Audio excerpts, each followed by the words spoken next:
Today I'm going to be giving a comprehensive review of the Fanatic Sky Air Premium. This is the 510 version, the inflatable. I started out on inflatables. I've been out for probably about 10 or 12 times. My original board is a 125 liter and I couldn't really stand up on it, so I went for the 170 liter, the big Nash board, which is great because I could stand on it and I got up on foil for the first time. Now it's time to size down, and that's why I'm looking at the 510. The thing about these boards, I think, is when I look online, nobody goes into all the details. So this is going to be the unboxing, and you can kind of fast forward through, but what I'm going to be talking about is the unboxing, the travel bag, the gigantic bag it comes in, and whether or not you can fit everything you need for travel in it, and what the weight of it is.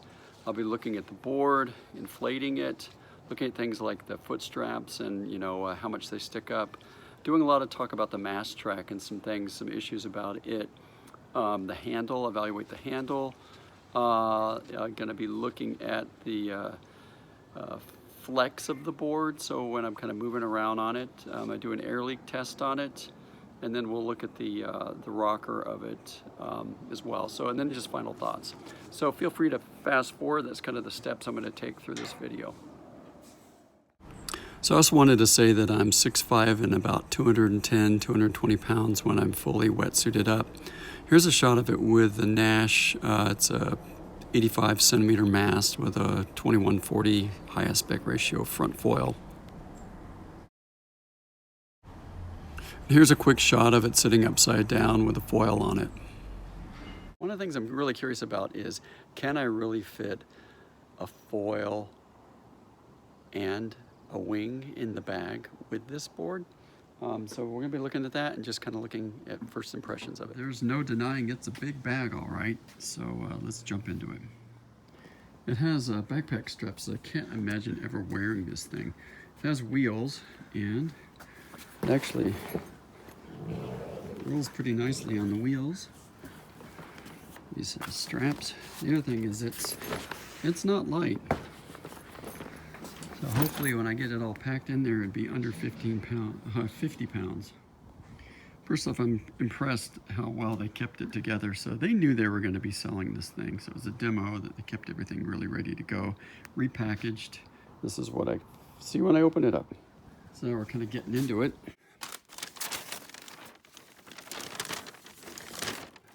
This is my pro one-handed video, so it's kind of strapped in there. This will be interesting. This must be just a strap that goes around it.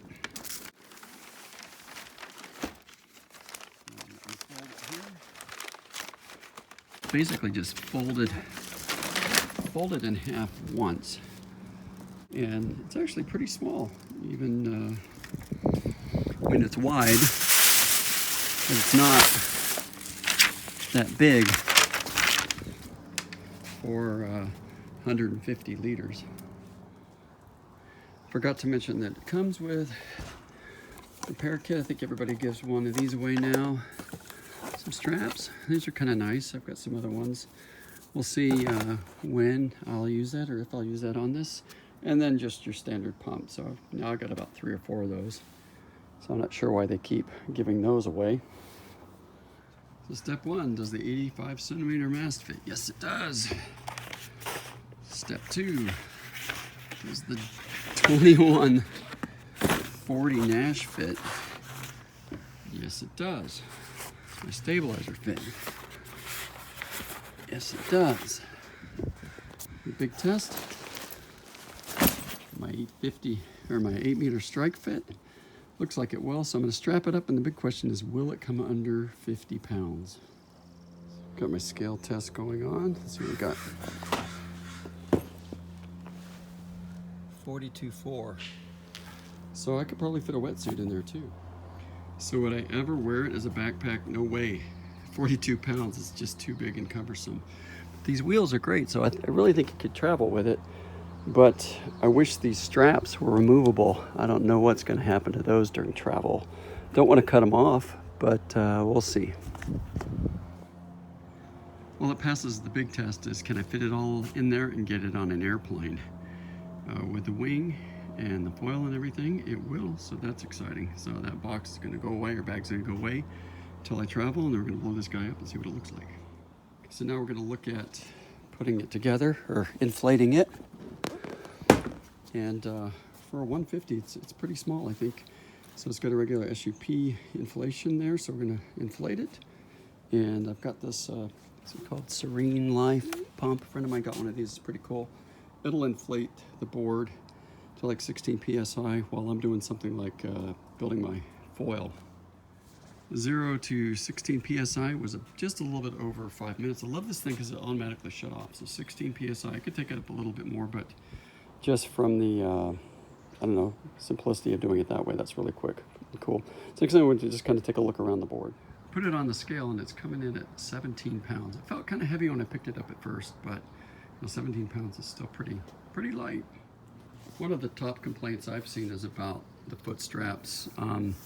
And if you use them, the placement of them is too far forward. That was one. The other thing is that you feel these things when you're standing on it, so that could be good and bad. They do stick up, I'd say probably, more than I would have thought. I'd say they're at least a 1/4 inch above the deck. The deck feels very grippy. This handle on this side, which is nice. Okay, we've got these two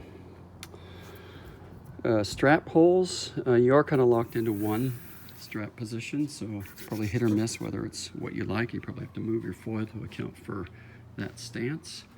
So time to flip it over. The plate was one of the things I was most curious about because I have the Nash and it's kind of squared off. The Nash plate, I believe, is a little bit bigger across and back. This kind of has a little bit more of a flare into it.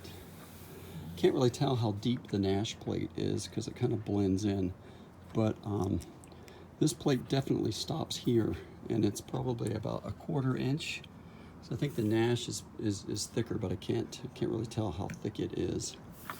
I'm gonna have to check out these tracks, seem a little thin, but we're gonna put the mast in and see. Also, people have complained about the grip. It is very shallow and not very deep, so it is kind of, probably won't be using it for terribly long to have to carry it on that. Maybe even I'll kind of break off the edge of that because this is pretty sharp right here. It's kind of funky.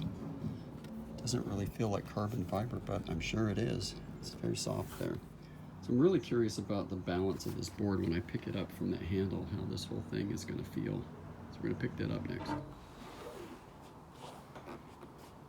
So there I have a shot of it. Yes, it's definitely eating into my fingers. So the first thing you're going to have to do is round off that edge right there, because that's not something you're going to want to do. So they need to improve that. That's just really kind of a big oversight. I know my friend has a new, I think it's the new Slingshot, and it's got a really nice handle. This is a crappy handle. I'd say that's the biggest thing right now that I don't like about it.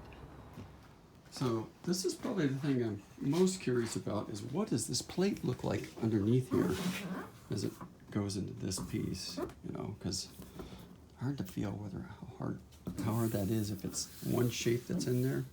So when we get into here, it's definitely, we're talking maybe 3/4 inch thick. The other thing I'm potentially concerned about is we're right up against the bladder of the board, and if the screws are too long, you're going to be pushing the screws for your mast, but you're going to be pushing right into that. And so we're going to make sure that we use the right screws, not too long of screws for putting the mast base in. So my suspicions are correct. That we don't want to have too long a bolt going through there, because I can see I'm just barely making contact with the one that came off my Nash. So I need to double check that. That bolt needs to be a little bit smaller. It's a little hard to see. There it is right in there. You can see it. So if you got one of these, make sure you don't use too long a bolt. I'm really glad I checked that out. Kind of hard to see, but I do not have it bottoming out on the board now. That would have been a real problem. So the flip side of that is I also want to make sure there's enough engagement in the nut. So I pulled the mast off, back this off. It's 8 revolutions to get it out. And then I can see with that I've got clear engagement. An M620 is going to be the bolt to use. So M620s are going to go in these. Also, people always ask, or there's a lot of questions about, do you put anything on your Bolts, yes, I use silicone grease to snug them down and keep them resisting of corrosion, and I do take them off every time. I put them in this jar right here, and I have a bunch of extras just in case I lose one in the grass. I'm not sure if I'm going to be able to catch this shot or not, but I'm going to put my hand here on this side and push against it. And you can see it does flex around this point here because the plate doesn't go all the way through. I have to double check on the Nash, but I think on the Nash the plate goes all the way through. On this plate is attached to the bottom of the board. It does go all the way forward, but it's attached to the bottom of the board, so there is a bit of flex. So there's a look of it fully loaded with my 2140 front wing. Again, I'm a big guy, so I'm about 220, 230 when I've got the wetsuit on everything. So that's why we got such a gigantic wing, and I'm new, so all these things are working in my disadvantage. My beginner board was the Nash Hover S26 170, which was great for me to stand up on because, like I said earlier, I'm like 225, 230 fully wetted up. And this thing is smaller, narrower. Actually, I had a 125 Nash, and then 125 was 6'7", and this is 5'10", more liters than the 125 liter solid Nash board, but this is much shorter. As I say, narrower. It's just fat. And one thing about the other board is it provided quite a bit of protection against the wing. So now when I look down at the wing, I'm going to have to get used to that being something I have to contend with. Next thing I'm going to do is take the foil off it, put it on the ground, and just see how bouncy it is, if I can compress it when I stand on it. So I'm going to step on it and see how much it compresses. So on the Nash, the plate went all the way through, so really you're just standing right on the plate. On this one, it doesn't go all the way through. Step on this end of it, and I'm just going to dig my heel into it. Let's see. This probably should be shot. But you can see when I put 200 pounds on it, it flexes. Definitely flexing here. Some of it's going to be the compression of this pad here. It's pretty soft. Let's go through here. So you just get my overall feel of it.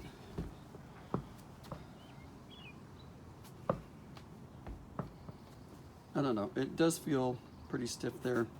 I don't know. For me, I probably am not going to be able to tell, like somebody who's a pro on this thing, how much that compresses and what it feels like. So overall, actually, no, I'm going to do the suds test on it. So I got this used, so I want to just make sure there are no leaks in it. So probably the best way to check for a leak would be to put a pressure gauge on it and just let it sit at 16 PSI overnight. But I'll look for some just general right off the top, see if there's anything wrong with it. My friend, he got a new like slingshot, and it had leaks after the first day. So I know these are difficult and they're new and everything, but you know, let's look for quality. My hope with the Fanatic was that the quality was really going to be much better than some of the lesser expensive brands. And just putting some soap water along it and kind of listening and looking for leaks. So far, I don't see anything on this seam. I'm not seeing anything obvious on here right now that is a leak, but I'll put a pressure meter on and let it sit overnight. The other thing I was kind of interested in is, I don't know how much of this is a gimmick and how much of it's really going to help. It makes some sense that you'd break the kind of the adhesion of the water as it goes across here as far as wanting to push that up. So that's kind of, we'll see about that. The other thing they talk a lot about in their ads is about how much rocker is, but you never really get to see how much rocker it is. There's a fair amount of rocker there, so yeah, that ought to keep it when you come down from like bearing the nose. Both my 125 and 170 Nash, the inflatable, were 6'7", so this is coming in at 5'10". Just kind of give you an idea. You can see how much taller this is. That's what 10 inches looks like over the course of this board. I don't have the other board out, but you can see this is quite a bit smaller. And I think the Nash was like 28, 29 wide, something like that. So we'll do the width side of it too. So not really scientific, but we're looking at about about 29 or so. I think the big difference between the other one is this tapers in quite a bit at the back, where the other one is pretty much straight all the way back. So overall, I'm really impressed with the board. I'm looking forward to getting out on the water and seeing how it feels with my weight. Things I don't really like, again, the things I would mark down on are that handle, which really is not a big deal. And I'm really curious about that mast base or mast track, and if that kind of has any kind of flex, or if I'm going to feel anything about that. So that's a wrap on it, and I'll get back with more information or more kind of impressions once I get out on the water with it.